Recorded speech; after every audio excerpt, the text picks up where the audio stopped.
Boa noite. Boa noite. Olha, tá cheio hoje, hein? Oh, glória! Aleluia! Santo é o nome do Senhor. Amém?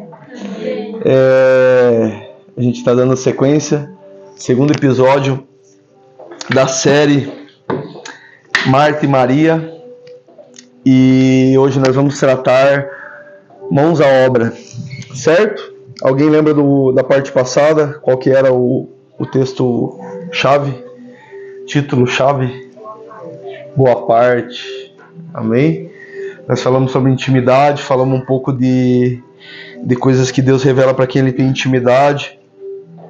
Falamos um pouco das duas, da Maria e da Marta, porque, como eu falei, é uma parte bem difícil. Eu pensei que ia ser um pouco mais fácil ali, dar uma esmiuçada ali. E por mais que você já conheça a passagem, é uma passagem curta, bem curta da Bíblia. E eu nunca fiz uma série assim sobre algo específico. A gente sempre fazia, e quando ministrava sobre algum tema assim que a gente pegava e ministrava, então em específico sobre aquele tema. Então é mais fácil você pegar um tema, por mais que seja curto, você dar uma explanada, estudar ele e querer direcionar aquilo, ou escutar mesmo a voz de Deus, o que Ele quer falar. E quando você pega um texto curto e tenta fazer uma série dele, que eu, como uma pessoa não é acostumada, daí dificulta um pouco mais. Por conta de falar, poxa, como que eu vou falar de uma pessoa sem falar da outra? Ou como eu vou partir de um princípio sem falar o contrário? E fica meio, digamos que meio misturado tudo junto. Então eu tentei separar essa parte. E eu queria que você abrisse lá em Gênesis capítulo 19, versículo 17. E daí no início... Tá ligado? Tá ligado?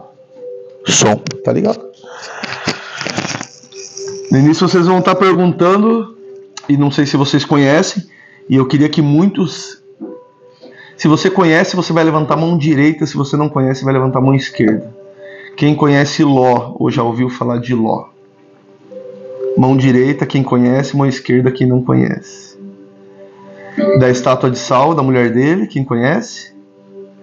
Agora já começaram a conhecer. E vocês vão perguntar, o que tem a ver a estátua de sal?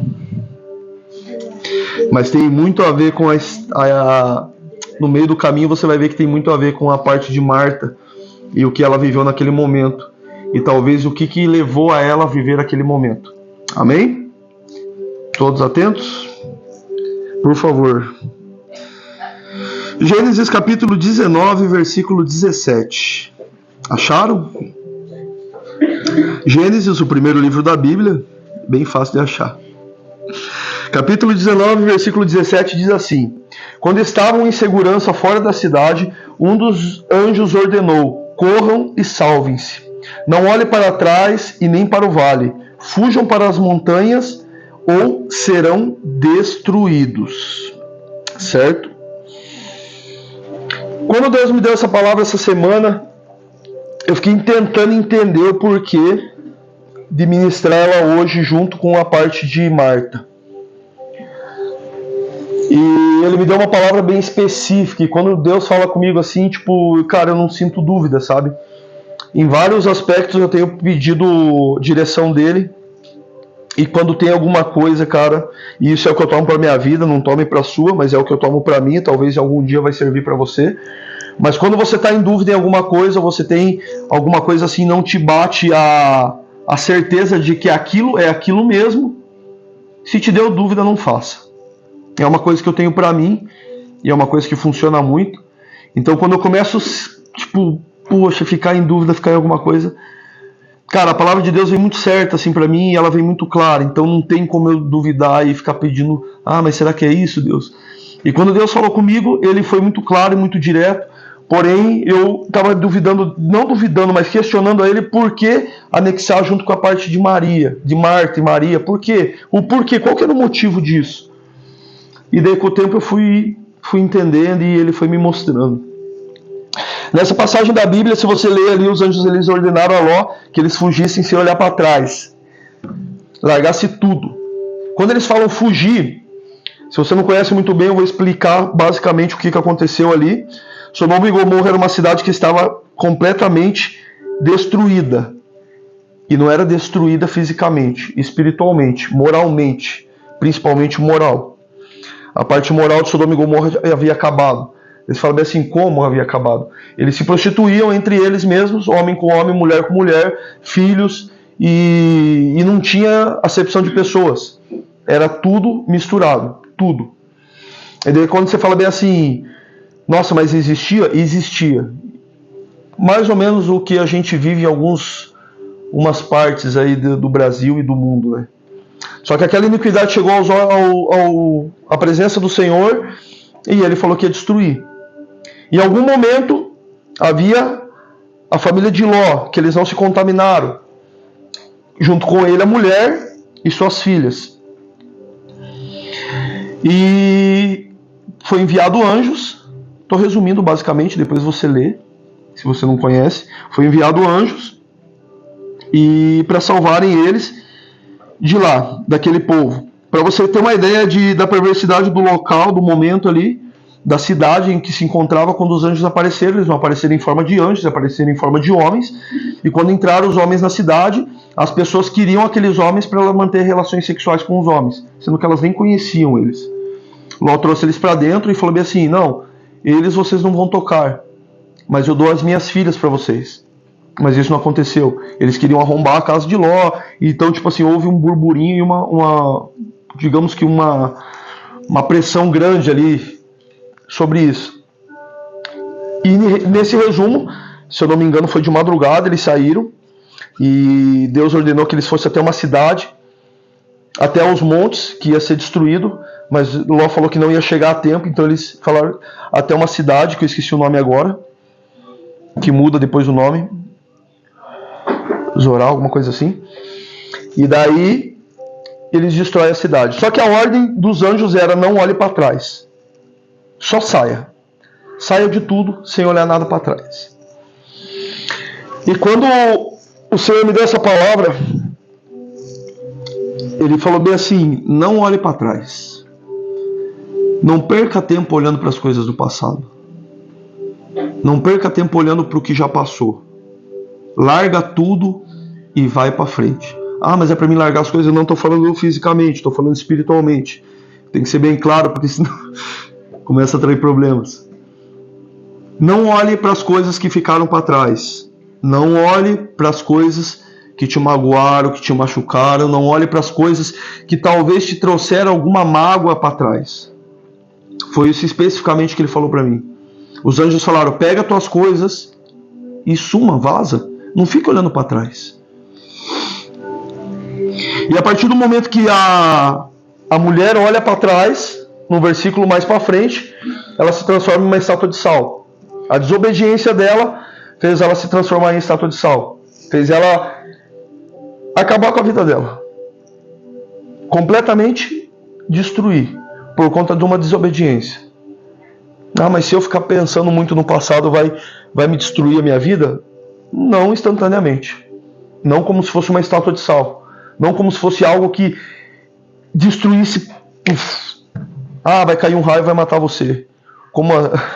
Tem um amigo meu que fala, se eu pecar agora vai cair um raio e vai matar. Não, pelo contrário, você vai continuar vivendo de boa. Talvez até melhor.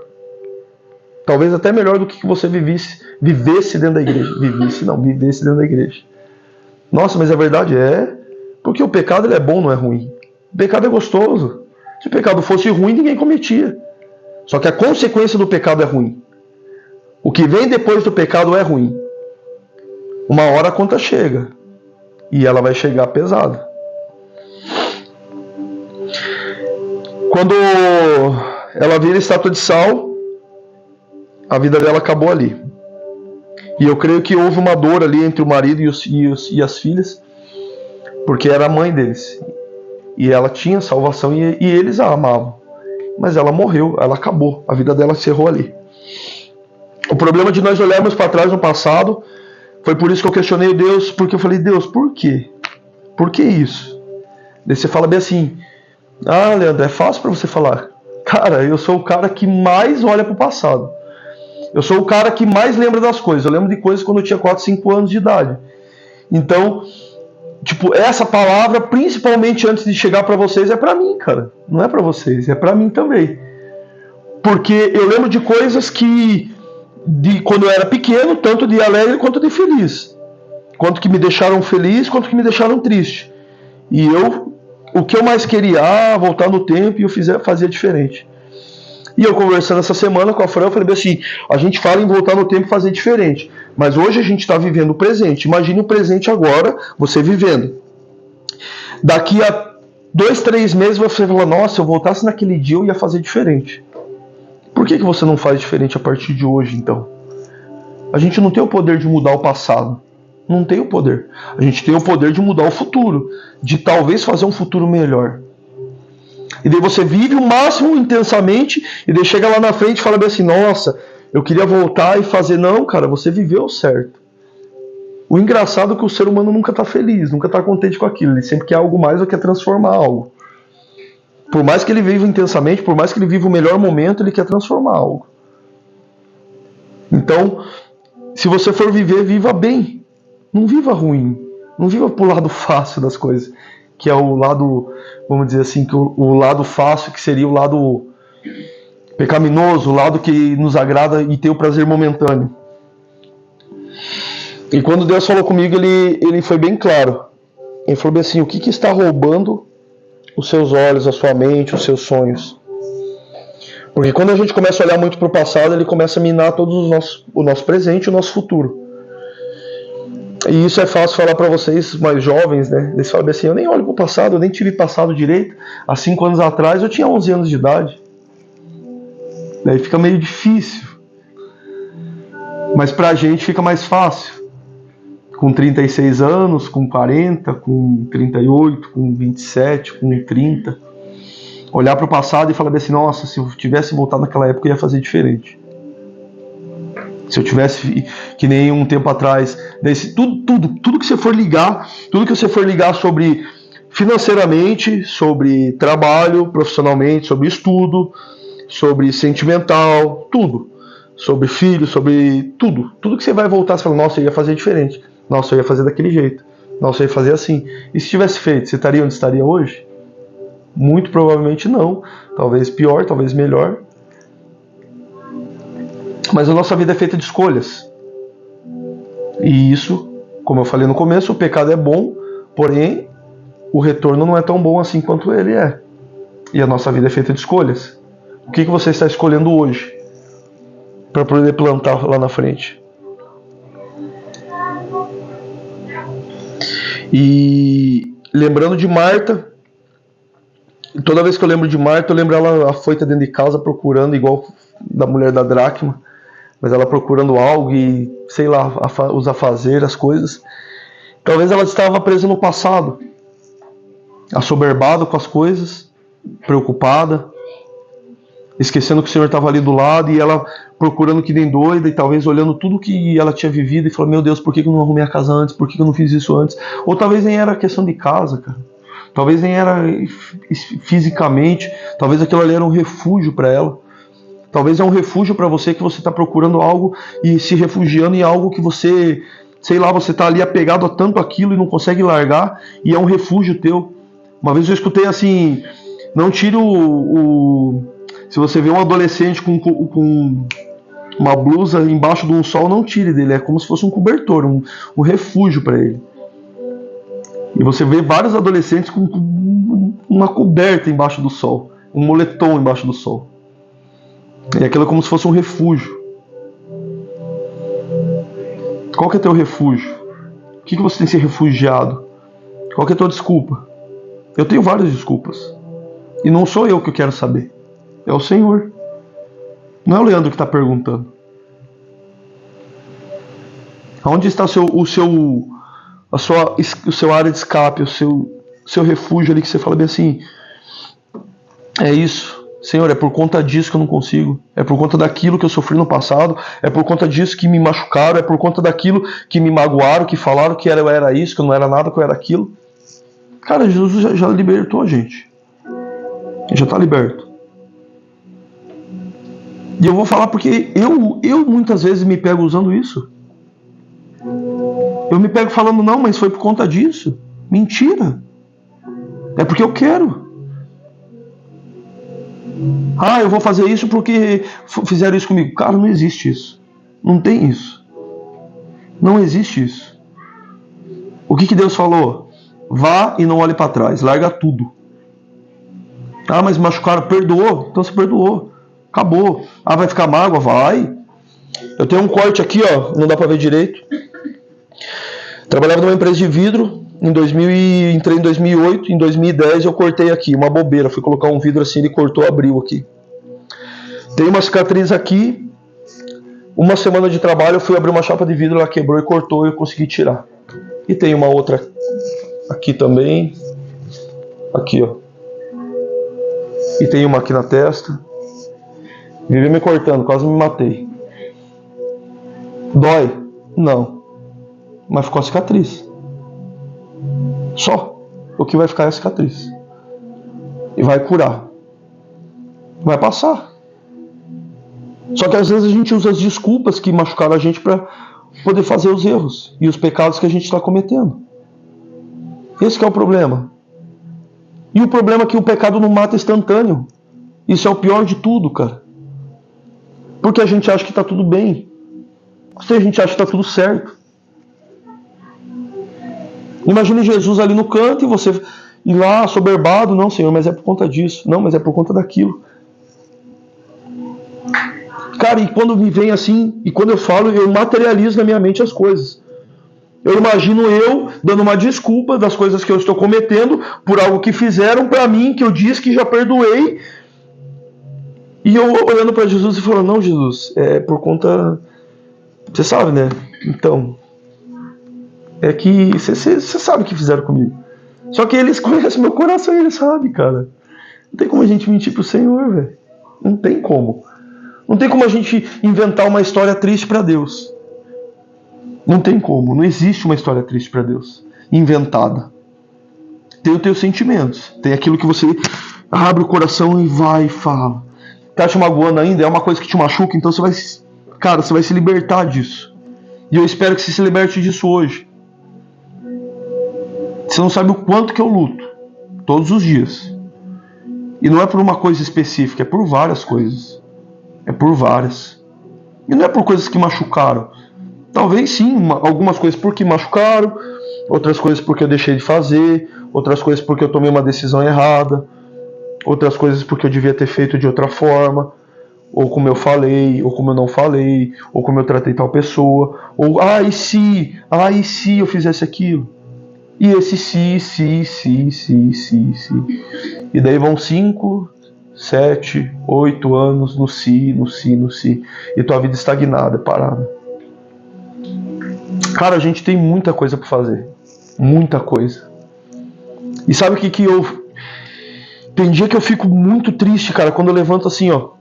Eu já falei isso pra Fran e já comentei, não sei, comentei com vocês. Mas eu fico muito triste quando eu levanto, tipo, um exemplo assim... Vamos pegar um sábado. Eu levanto 10 horas da manhã. Cara, eu já fico triste. Mas você dormiu um monte. Cara, mas o dia não rende, cara. Parece que o dia voa. E daí você não aproveitou. E, cara, me dá uma depressão, assim, ó. Parece que, de verdade, cara, uma depressão. E eu sinto um pouco do que é ter depressão. Quando eu chego no final do dia, eu não fiz nada e tô sentado no sofá. E daí, o que eu fiz hoje? E fico tentando lembrar, assim. Tá, eu levantei, fui lá. O que o Arthur fez? Só assistiu televisão. E daí eu fiz um almoço. Cara, eu não fiz nada, velho. E daí o meu dia é como se fosse perdido. E daí me dá uma angústia dentro assim do coração, sabe? Não sei se vocês sentem isso, mas me dá uma angústia, cara, uma angústia de que eu podia ter aproveitado mais o dia. Agora quer ver um dia feliz é eu acordar cedo. Tipo, acordar cedo, já pego ele, sei lá, vou na academia, volto, vou no restaurante, sei lá, ando no parque, pego um picolé. Tipo, e o Arthur é chato, cara. O Arthur, ele tem hora que ele é chato. Você fala assim, vamos no Parque das Águas pequeno? Não, quero ir no grande. Vamos no grande? Não, quero ir no pequeno. E lá não dá pra andar de bicicleta, mas eu quero andar de bicicleta. Daí você tem que dar uma volta com ele de bicicleta, ele pronto, não quero mais. Ele faz a gente até Pinhais e daí ele dá uns 10 minutos e quer vir embora. Só. Quer comer um pastel. Vamos comer... Não, eu quero comer pastel ali. Daí tem que... O pastel tá do lado, ele tem que ir do outro lado. Só que é legal, cara. Hoje de manhã o que eu fiz? E ele entrou no carro, liguei uma música alegre e falou, ó, hoje a gente vai feliz para a escola. E começamos a cantar e brincar e dançar. E a gente foi feliz para a escola. Foi feliz em família, faltou a Sara, que a Sara foi para a escola, mas a gente foi em família. A família para o Arthur é ou quando mais de um membro vai buscar ele. Daí você está buscando ele em família. A gente levou ele em família, eu e a Fran, e buscamos ele em família, eu e a Fran. Deixa eu ver a alegria dele. Feliz, por coisas simples. Daí eu vou lá e falo bem assim, nossa, cara, eu lembro que minha mãe levava eu sozinho para a escola no pré. O que tem? Pia vai sozinho, ele leva sozinho, busca, alguém pega, alguém busca. Cara, não é assim que funcionam as coisas. A gente tem que proporcionar algo para eles que a gente gostaria que fosse para nós. Não sei, vocês não têm filhos, mas façam algo para as pessoas que estão próximas de vocês, aquilo que você gostaria que fizesse para você. Fale com as pessoas da forma com que você gostaria que as pessoas falassem com você. Se preocupe com as pessoas da mesma forma e não ajam como vocês não gostariam que agissem com vocês. E não fique remoendo as coisas. Passa rápido.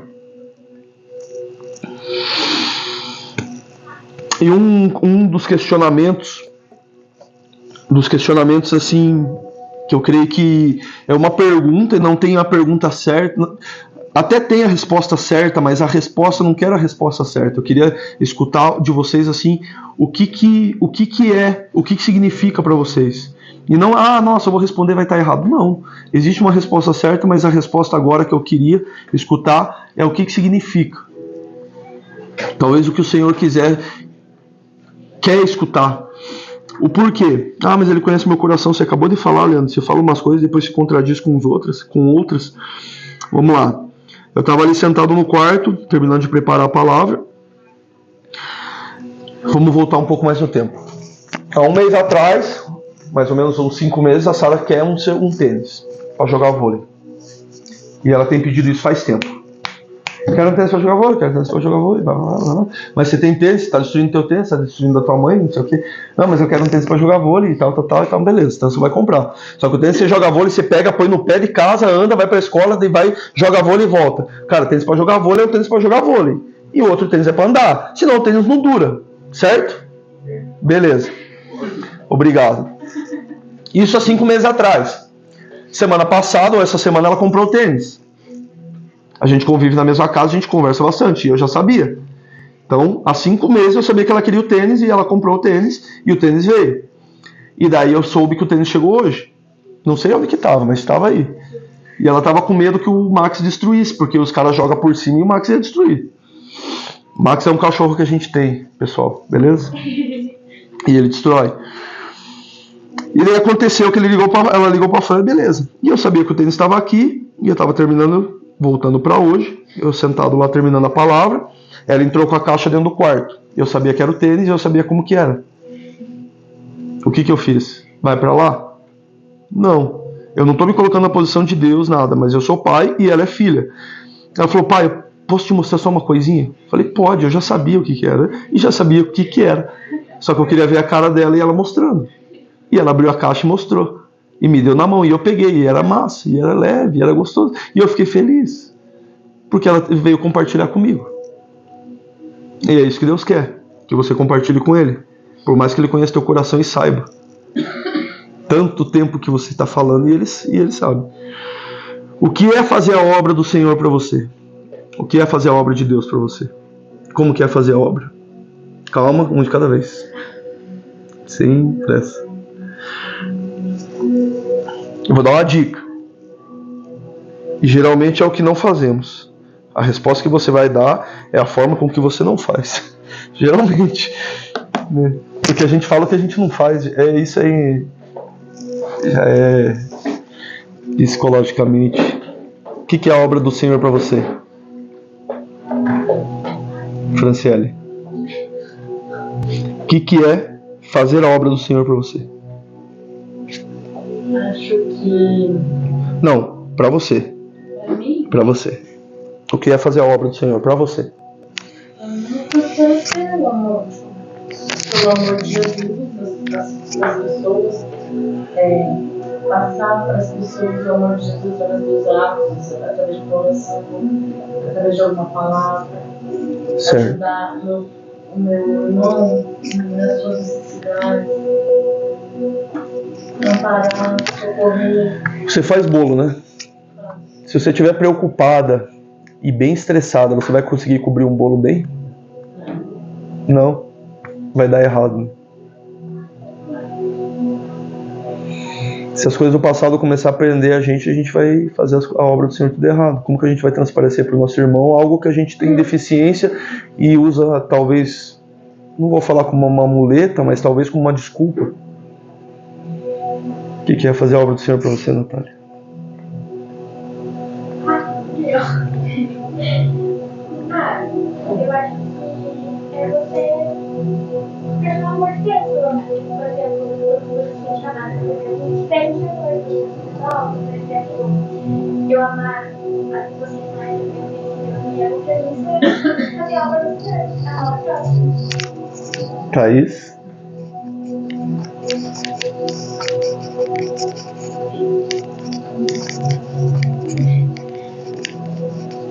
Sara?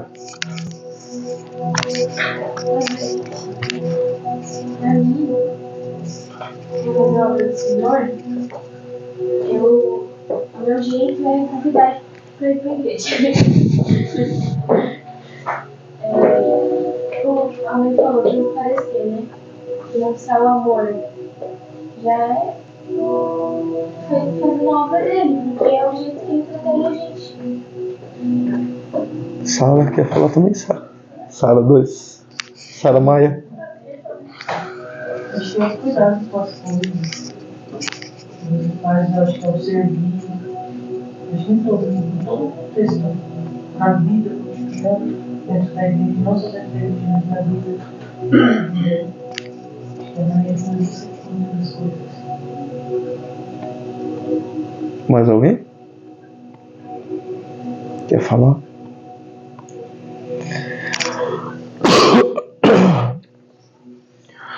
Já perceberam que tá ligado tudo no nosso dia a dia? Tudo tá ligado no nosso dia a dia. No cotidiano, no jeito que você faz as coisas, no jeito que você fala, no jeito que você transparece. E se a gente transparece algo errado, nós não estamos fazendo a obra de Deus.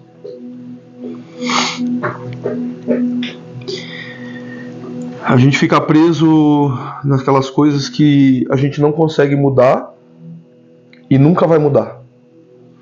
O que passou, passou. Você não consegue mudar, alterar nada. Não vai mudar. Daí você fala bem assim, mas dói, machuca. Machuca, cara, e daí? Machucou, machucou. Como eu falei, é fácil falar? Não é fácil falar. A cicatriz vai ficar, as coisas vão passar. Só que se você ficar preso nisso, vai ficar impedindo as coisas de você alcançar. E maior ainda, vai impedir você de fazer a obra de Deus, cara. Porque a gente vai esperar algo. Porque a gente vai esperar sempre algo vir de Deus. Porque Deus vai vir e vai me consolar. Porque vai vir uma pessoa e vai me abraçar. Vai vir uma pessoa e vai me orar por mim. Cara, é bom, é gostoso. Só que tem pessoas que precisam disso que não conhecem. Cara, vocês já conhecem, vocês já estão calejados disso. Tem pessoas que já conhecem tudo. E tá esperando o agir de Deus.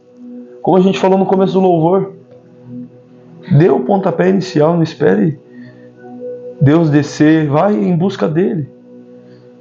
A gente canta que ama, eu te quero, mais que tudo, mais que o mundo. Volta pra mim. Fiel e verdadeiro, foi ele que prometeu. Com certeza. E ele vai cumprir. Mas será que nós amamos mesmo ele? Eu falava uma coisa e tipo assim, espero que não seja assim. E, cara, eu oro pra Deus que não seja assim. Mas infelizmente a gente vive num mundo em que as pessoas, elas não é que elas querem ir pro céu. Elas têm medo do inferno, só isso. E daí o medo do inferno faz elas quererem ir pro céu. Mas na realidade elas não querem ir pro céu. Porque elas têm medo do inferno, só isso. Quando você recebe uma pergunta assim, ou você fica preocupado, nossa, será que eu estou fazendo as coisas para ir para o céu? Cara, a salvação, é algo espontâneo assim que você sente, falando, você nem se preocupa mais com isso. Você nem se preocupa. Você se preocupa só com aquilo que o Senhor deixou pra gente fazer. E isso eu tenho certeza disso, porque eu vivi isso. Tinha um certo momento da minha vida que eu ficava com medo. Falei, nossa, será que eu tô salvo? Será que eu tô fazendo as coisas certas? Será que é isso? Será que é desse jeito? Não, peraí. Cara, eu não tava salvo. Eu tava preocupado em salvação. Não quero ir pro inferno. Deus nos livre pro inferno. Hoje em dia não, cara. Hoje em dia eu falo, nossa, tomara que o Senhor venha amanhã e leve todo mundo embora. E vamos tudo pra glória. Chega sofrimento.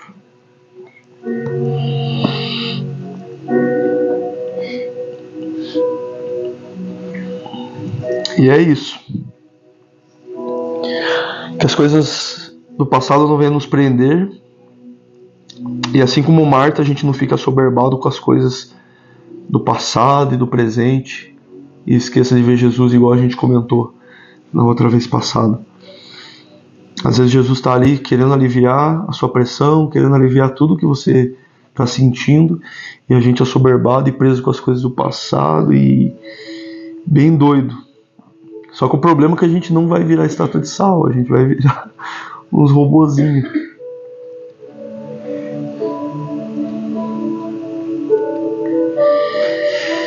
Que a obra do Senhor não pare nas nossas mãos, que aquilo que nós temos que fazer nós conseguimos fazer. E um testemunho bem rápido, assim, eu vou falar uma coisa bem rápida. A minha mãe, ela me criou sozinha a partir dos meus 9, 10 anos ali, mais ou menos. Ela me criou sozinha e sempre foi tudo bem escasso. E a gente sempre viveu só nós dois. Então, assim, uma figura paterna, assim, presente comigo eu nunca tive. Nunca tive.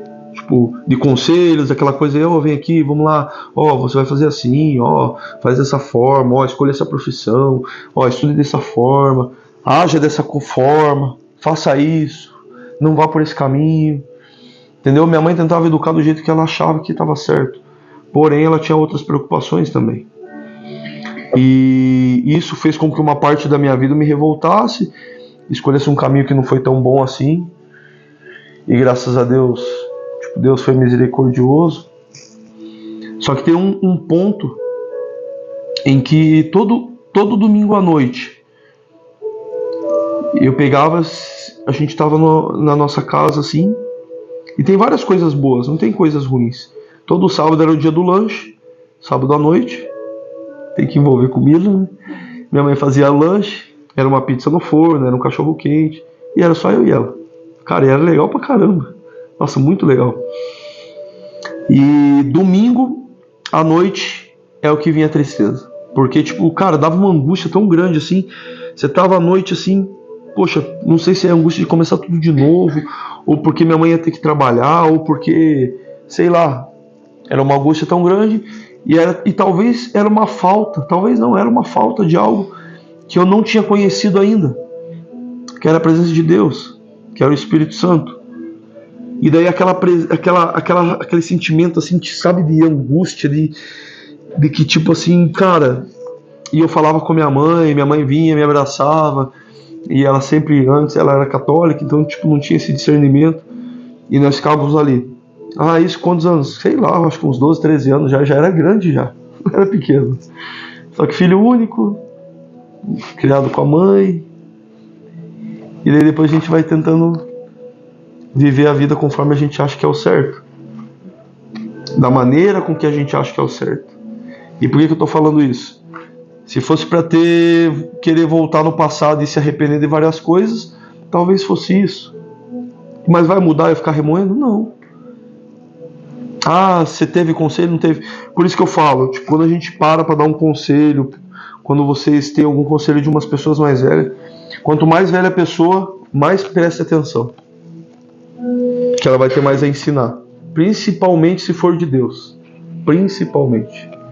Pare, escute com atenção, porque aquilo vai servir para a tua vida. E eu lembro de vários senhores, conselhos assim, exatamente o que era, eu não lembro. Mas eu lembro de alguns senhores que passou assim na minha vida, assim, que falou algumas coisas. E eu não vou conseguir mudar nada, porque eu não tive algo com que desse a direção. Mas hoje eu tenho a direção. Eu posso fazer daqui para frente melhor, eu posso fazer a vida da minha filha melhor, do meu filho melhor, de vocês, se caso queiram melhor. Porque a gente tem uma direção que é o Senhor. Amém? E quando a palavra diz não olhe para trás, não olha para trás. Esquece, deixa para lá, enterra e vai embora. É fácil? Não. Eu sei que é difícil pra caramba, mas é a melhor coisa. Amém? Feche seus olhos.